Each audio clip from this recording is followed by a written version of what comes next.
Okay, in this video I'm going to attempt to show what to look for on the Volkswagen vanagon heads in order to determine whether they're rebuildable or not.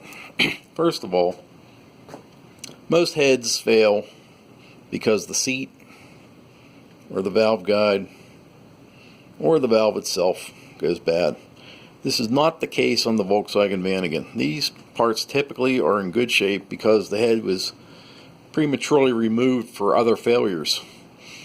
Now the biggest failure on the vanagon head is this surface. This entire surface, you can see this one has lots of pits all through it.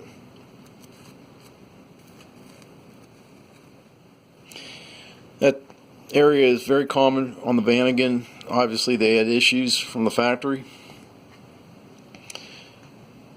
The Volkswagen vanagon also requires that this surface be nice and clean. Typically it's in decent shape but needs cleaned.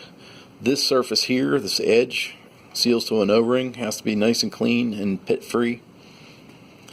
Now on this head you may have noticed that there are cracks between the valves.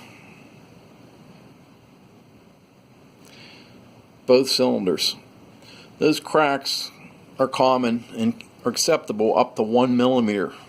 Anything beyond that, and it's possible that the seat can fall out.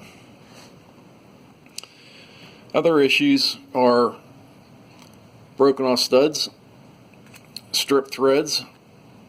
These all add cost, labor, time to be fixed, and sometimes overshadow the cost of a new head.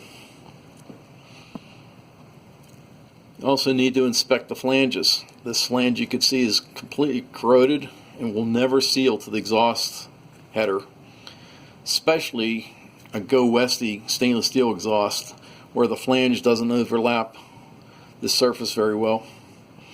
Here's another example of corrosion where the surface is not usable. This is completely corroded here, and that will never seal to the exhaust.